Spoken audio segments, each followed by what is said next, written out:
Pessoal, tudo bom? Eu sou a Débora Francischini, mais um programa Fisioterapia, Prevenção e Reabilitação. Hoje o entrevistado é o Lucas Volcato. Seja bem-vindo, Lucas. Muito obrigado muito obrigado pela oportunidade de estar aqui. Ele é fisioterapeuta ocular. Então, fala um pouquinho da tua experiência, da tua formação para nós. Bom, eu sou fisioterapeuta, sou formado desde 2014, né? Mas antes eu já fazia estágios, já tenho uma certa experiência aí com a fisioterapia, principalmente a fisioterapia neurológica, né? Que é onde eu tenho a minha formação, que me deu para trabalhar com a fisioterapia ocular, né? Então, eu já atendo alguns pacientes de fisioterapia ocular, né? Principalmente pacientes que possuem paralisia de Bell, né? Que tem problemas específicos no olho e tal, e aí eu consigo, com alguns exercícios já, eles terem boas melhoras, né? Então, basicamente, é essa minha experiência aí, toda ela na neuro. Isso aí. E o que te atraiu para fazer a fisioterapia ocular, para fazer a formação? Desde a época da faculdade, a neuro é uma coisa que eu sempre quis fazer quando eu comecei, porque na faculdade a gente tem 3 tipos de neuro, né? Então, eu comecei a me interessar já desde a primeira, porque eu vejo que com os pacientes de neuro a gente não precisa seguir tantos protocolos, né? Como, por exemplo, a fisioterapia ortopédica, a fisioterapia respiratória, que tu precisa seguir alguns protocolos. No paciente de neuro, principalmente os de fisioterapia ocular, a gente consegue aí, não precisa estar fazendo um protocolo, claro que existem coisas específicas, né? Mas para as coisas, por exemplo, eu vou trabalhar a questão de um nervo, né? Esse nervo tem a ver com a visão, então aí eu já dou exercícios para a visão e aí eu já consigo ter essa melhora. Por exemplo, às vezes numa hemiface, ou hemiface direita, hemiface esquerda, eu consigo trabalhar com uns exercícios de fisioterapia ocular, o que dá um resultado bem positivo. Sim. E sobre distúrbios oculomotores, quais os distúrbios que de repente é indicado fazer a fisioterapia ou, né? Assim, bom, falando em distúrbio oculomotor, né, o que a gente precisa primeiro entender? O que são esses... Qual é o conceito do distúrbio oculomotor, né? Ele é qualquer desalinhamento dos eixos de captação das imagens que ocasione distúrbios de visão binocular ou do posicionamento central do eixo visual e de sua motilidade, né? Então, a gente tem tem os distúrbios que são transitórios e os distúrbios que são permanentes, né? Por exemplo, o que é permanente? Os distúrbios permanentes, eles são os distúrbios de oftalmoplegia, né? Ou seja, a ausência de força no olho, né? E aí a gente precisa separar algumas coisas assim para a gente poder entender. Plegia é ausência de força, e se fosse oftalmoparesia, seria diminuição de força do olho, né? E nos transitórios a gente fala referente sobre as paralisias dos nervos cranianos, do terceiro nervo, do quarto nervo e do sexto nervo, né? Que isso a gente vai falar no decorrer. Então, isso é o distúrbio oculomotor, isso a gente precisa entender, né? Quais são os transitórios e quais são os permanentes, né? É isso aí. E sobre as inervações, falaste ali dos nervos, teria várias inervações? Como é que funciona o nosso olho, que a gente quer saber mais ou menos o que... Na verdade é assim, bom, para a gente poder entender um pouco das inervações, do olho e todas as coisas, né? O que a gente precisa ter? A gente precisa entender, primeiramente, sobre as estruturas oculares, né? Quais as estruturas básicas que a gente tem no olho, né? A gente tem o cristalino, a gente tem a córnea, a gente tem a esclera, a gente tem a íris e a pupila, a gente tem a coroide, a gente tem a retina, os músculos e os nervos, né? Então a gente precisa entender um pouco dessas estruturas para a gente conseguir chegar na parte dos nervos, né? E aí para ficar bem claro para quem vai estar nos assistindo, né? Então, vamos começar pela parte do cristalino, né? O cristalino, ele permite uma visão nítida em todas as distâncias, ou seja, o cristalino é como se fosse uma lente, tá? Ele está lá atrás da íris, né? Tem a córnea, tem a íris, e depois vem o cristalino, né?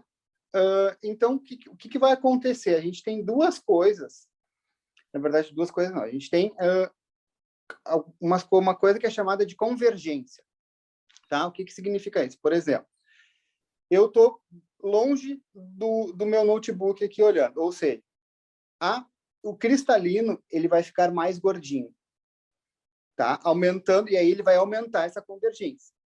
Agora, se eu pegar e botar a minha mão e olhar mais para perto, o cristalino, que é essa lente, ele vai ficar mais fino, ou seja, eu vou ter uma diminuição de convergência. E é isso que acontece com quem tem problema de catarata, né?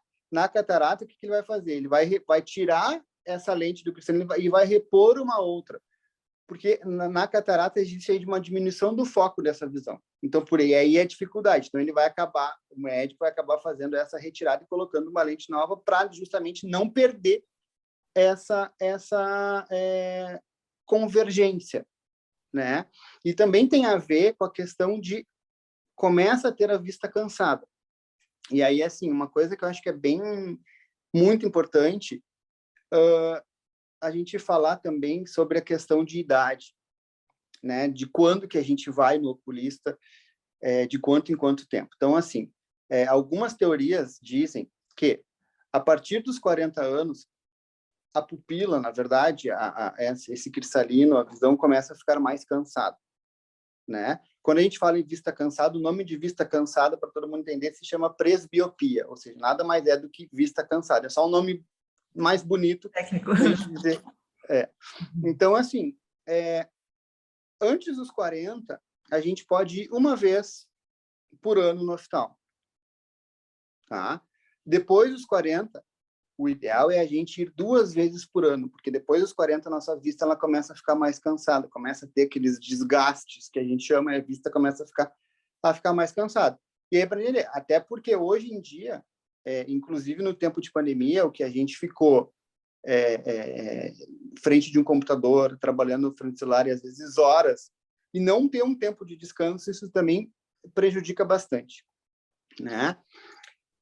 Tem uma outra parte que é que a gente chama de esclera, que nada mais é que o branco do olho, esse nosso branco do olho, ou seja, a esclera ela forma o nosso globo ocular, né? Então, essa é a esclera. A coroide, que é uma outra estrutura, né? É um tecido entre a esclera e a retina, responsável pela nutrição de parte da retina, ou seja, a coroide vai fazer essa nutrição da esclera e da retina, né? E o que é a retina propriamente?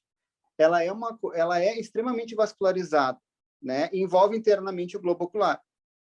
Pode sofrer sangramentos quando o paciente tem alguma doença vascular, como a hipertensão e a diabetes, por exemplo, né? Que quando a gente vê que aqueles sangramentos de retina, né? Justamente porque ela é muito vascularizada. Então, a hipertensão, a gente sabe, é um aumento da pressão, vai aumentar a pressão e aí vai haver um extravasamento de sangue nessa parte da retina, né? E agora nós vamos entrar numa da parte que é o nervo óptico, né? O nervo óptico, a gente vai fazer assim, ele tem algumas coisas, por exemplo, existem 3 áreas que a gente chama de área de Brodmann. O que significa isso? Como é sabido, a visão ela vem na base lá do occipital, tá? Então a gente tem 3 áreas, na verdade, né? Que são a córtex visual, né? Eu até vou achar aqui para a gente ter bem a noção, né? Então a gente tem as 3 áreas. A gente tem o córtex visual, tem o córtex secundário e tem o córtex associativo, né? O associativo, na verdade, ele é uma junção dos dois, tá? É uma junção do córtex visual primário e uma junção do córtex visual secundário, né? Então, na verdade, o nervo óptico é quando a retina converge na direção, se transformando no nervo. Ou seja, ele é o fio que vai se conectar, ao cérebro, né? Então, assim, é bem importante a gente entender isso, né? Que ele vem lá de trás, e aí ele que faz aquele fiozinho que vem lá de trás do hospital, através dessas 3 áreas, e aí ele vai conseguir fazer com que a gente consiga ter a visão. E, na verdade, isso pode, né? O nervo óptico, ele pode levar a cegueira, né? Que a gente fala assim, né? Cegueira cortical, que é o córtex visual primário, e agnosia visual, que é o córtex visual secundário, né? Que é o que eu tinha falado. Então, tem essas duas, o córtex visual primário e o córtex visual secundário. O que é cada um deles, tá? Na verdade, o córtex visual primário é quando a gente tem a cegueira cortical, ou seja, a incapacidade de receber informações dos estímulos visuais. Ou seja, vou ter a perda visual, né? A cegueira, o córtex visual secundário é quando a gente tem a agnosia visual. O que é agnosia visual? É a incapacidade de reconhecer e identificar visualmente os objetos, né? E também, dentro do córtex visual secundário, existe a cegueira visual ou alexia, que nada mais é da incapacidade de ler por não reconhecer as letras, embora se vejam os sinais gráficos, né? Isso tudo, na verdade, pode ser ocasionado por algum tipo de lesão neurológica. Então, a gente tem, dentro do nervo óptico, essas três áreas, né? Que a gente chama de área de Brodmann, né? Então, a gente pode ter, por causa disso, a gente pode ter essa cegueira neurológica, né?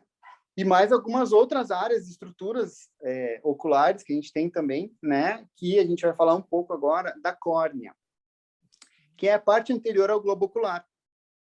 Forma o envoltório externo do globo ocular, né? É a única parte do olho que pode ser transplantada. Para a gente ter uma noção, uma ideia de como é que é a córnea, ela é tipo uma capa que a gente tem bem na ponta do olho. Essa parte ela pode ser retirada e pode ser transplantada, né? Isso é uma coisa bem importante da gente saber também. Depois disso, a gente tem a íris. A íris é a cor dos olhos, né? É uma membrana de forma circular. Então, o que acontece? Existem 2 coisas na íris. Uma coisa que a gente chama de miose e outra coisa que a gente chama de midríase. Bom, o que é cada um? Quando possui muita luminosidade diminuída, sua abertura central com pouca luminosidade se dilata e aumenta de tamanho. E quando ocorre a diminuição, é a chamada miose. E quando ocorre o aumento, é chamado midríase. Ou seja, quando se tem muito pouca luz, tá? A íris ela vai diminuindo de tamanho, tá? E isso é a miose. E quando há muita luz, vai ocorrer a midríase. Então, são duas questões aí para a gente poder entender bem o mecanismo de como é que faz, como é que essas estruturas oculares, tá? Basicamente, são essas estruturas que a gente precisa entender de como é que a gente chega na visão, de né, o que uma lesão do nervo óptico pode causar. Eu acho isso de extrema importância, assim, a gente entender, né? Até para a gente, às vezes, não ficar muito assim, tá, mas aí eu tive uma lesão no nervo óptico, qual área que foi, qual área que não foi, né? O que cada um faz, isso é bem importante. Interessante. E assim, não é só a lesão neurológica que pode ter alguma alteração na visão ou algum outro problema, patologia pode também ocasionar problemas visuais que de repente podem ser feita também a fisioterapia, né? Sim, com certeza. Na verdade, assim, a fisioterapia, ela pode ser feita, por exemplo, na catarata, pode ser feita na miopia, pode ser feita na hipermetropia, pode ser feita no astigmatismo. Mas, quando a gente fala em catarata, a gente tem que ter uma coisa bem em mente. Assim. A gente só vai poder fazer a fisioterapia para a catarata 30 dias após a segunda operação no segundo olho. A gente não pode fazer antes, né? Então, esperar 30 dias aí pode fazer a fisioterapia. Mas, especificamente assim, tá, Lucas, mas como é que funciona a fisioterapia para catarata? Existem técnicas de relaxamento, né? Como eu disse anteriormente, a catarata é quando diminui o foco de visão.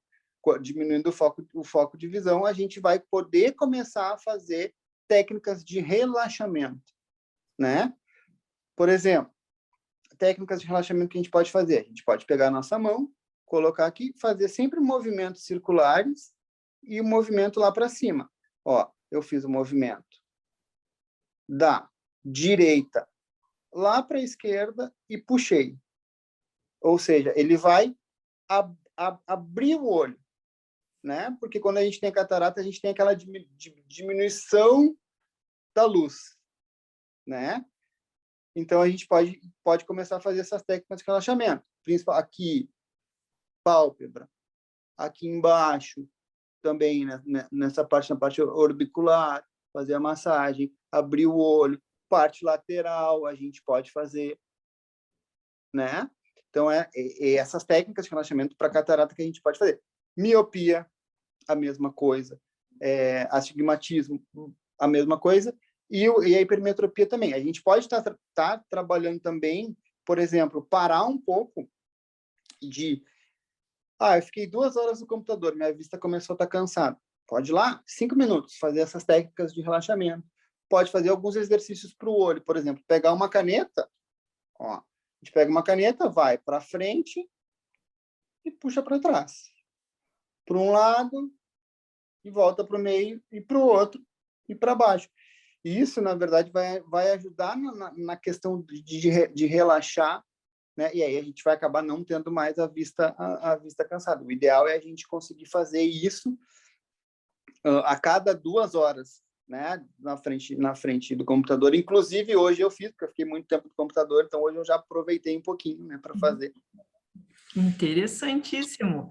Ó, o pessoal, só, claro, não vai anular de daqui a pouco ter que fazer a cirurgia da catarata, mas que vai ajudar bastante, né? E principalmente quem tem problema de miopia também, não vai simplesmente não ter que usar mais o óculos, mas que vai ajudar muito a não ficar muito tempo com a vista cansada.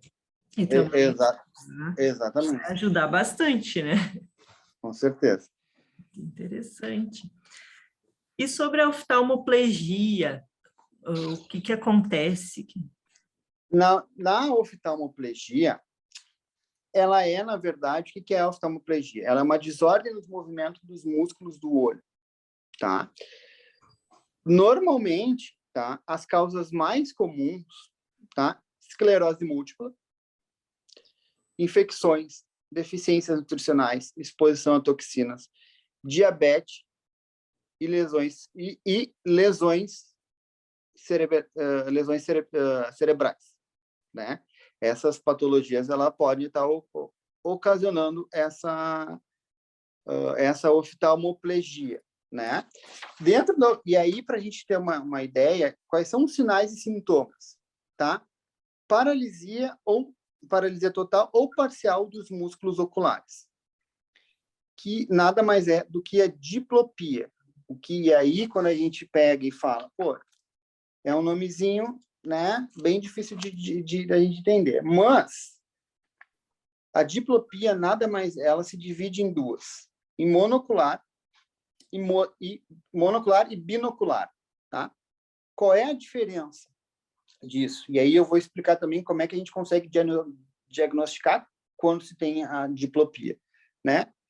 A monocular é apenas um olho aberto, quando tem problema só no olho. E a binocular é os 2 olhos abertos e depois aparece quando um dos olhos é fechado, né? Ou seja, existem esses 2 tipos de diplopia. Monocular, né? A gente consegue ver quando está lá com o olho aberto, né?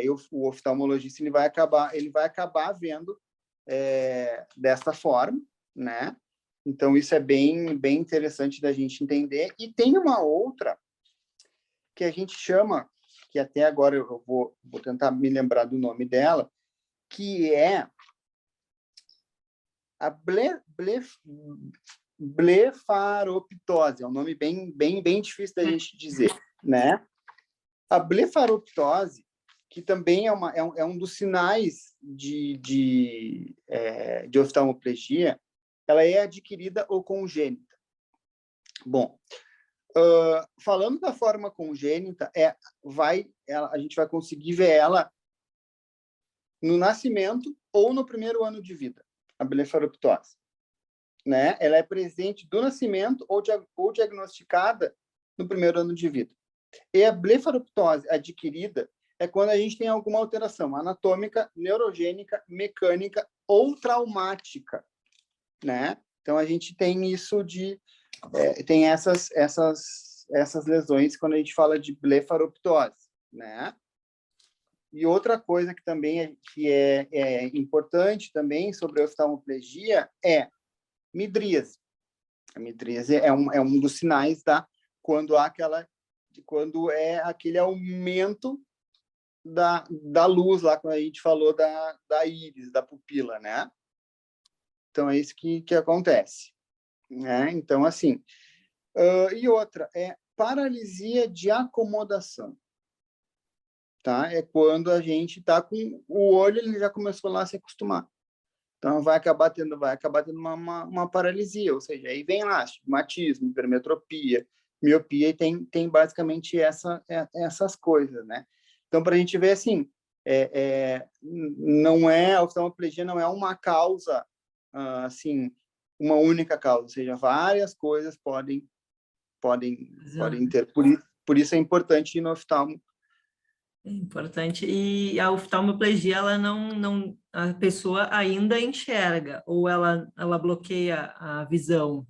Como é que... Não, ela enxerga. Não, ela enxerga, mas por essas doenças, por exemplo, como a esclerose múltipla, que é uma doença degenerativa, né, a diminuição ela vai diminuindo, né? A diminuição do foco de luz vai começar a diminuir, né? Porque normalmente assim, como o hospital ele é muito perto lá do tronco cefálico, ele é muito perto lá do cerebelo, daquelas estruturas lá do cérebro, ele vai começando a ter essa diminuição. Já que o nervo óptico é muito perto do tronco cefálico, da ponte, do bulbo, dessas partes, então o que acontece? Vai se degenerando, né? O nervo óptico vai perdendo a capacidade, perde essa capacidade de jogar o foco de luz, né?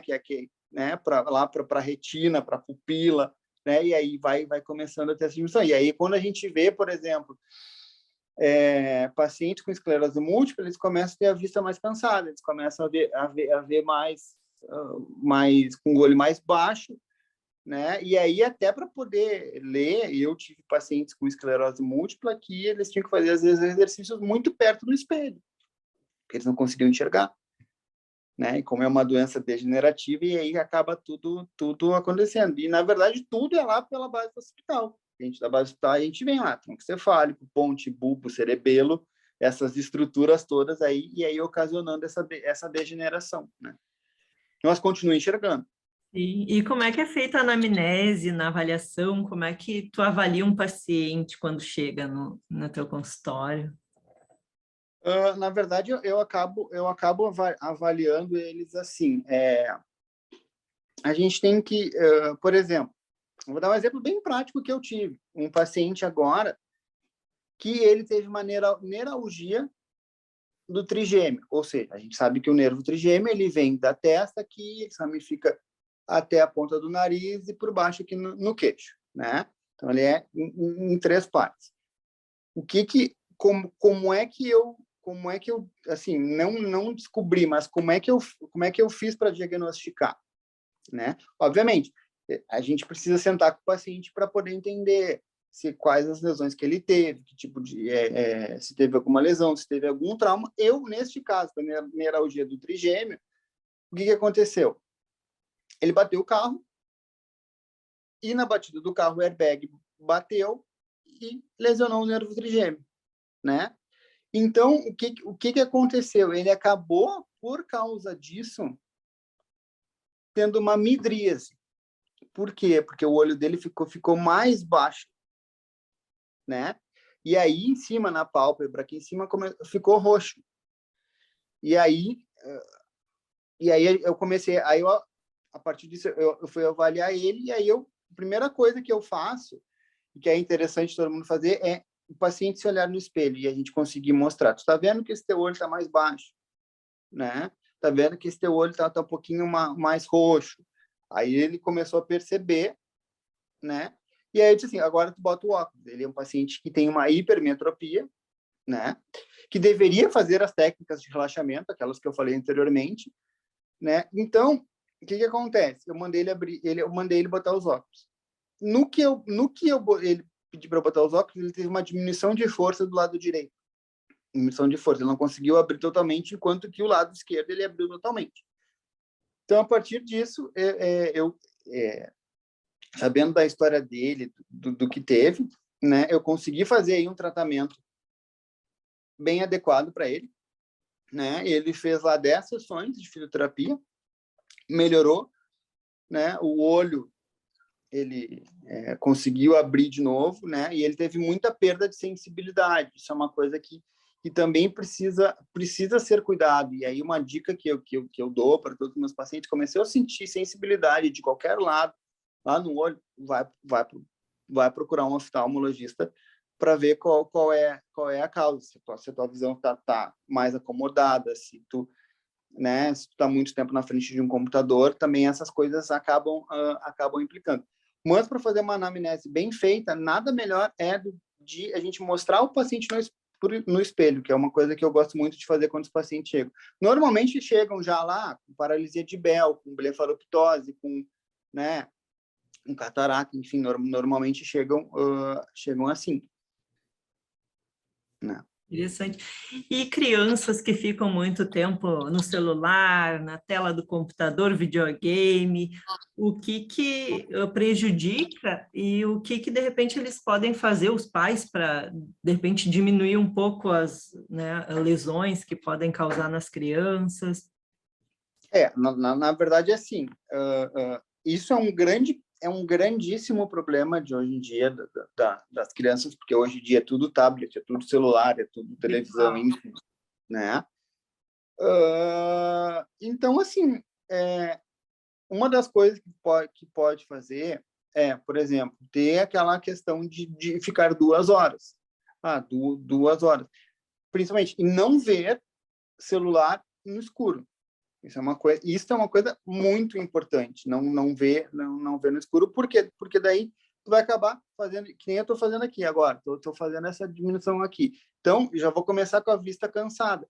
E hoje começar a ter a vista cansada. E hoje a gente já vê que crianças mais cedo já estão começando a usar óculos.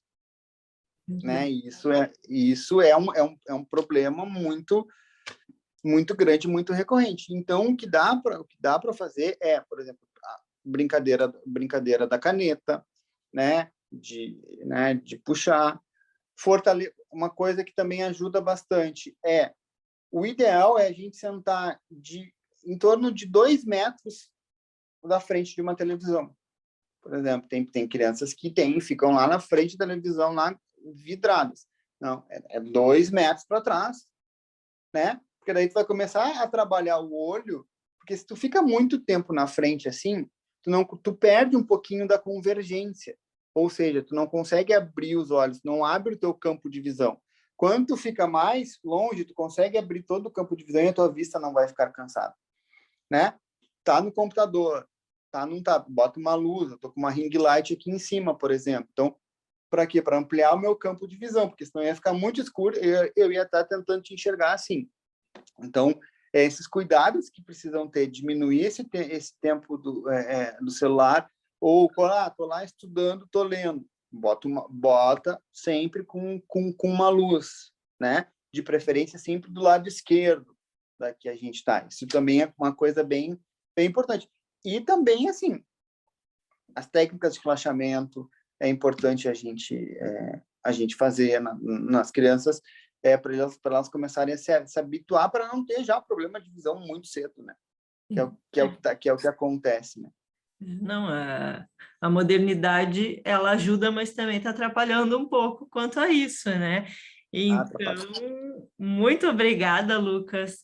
Eu que Muito agradeço. bom, nos esclareceu muito sobre a fisioterapia ocular, que não é muito conhecida, né? Eu, por exemplo, ouvi falar há um tempo atrás, para mim foi realmente um assunto muito interessante, porque é uma área nova para mim, não sei se para todos, mas que eu não tinha ouvido ainda falar sobre isso, e bem interessante mesmo.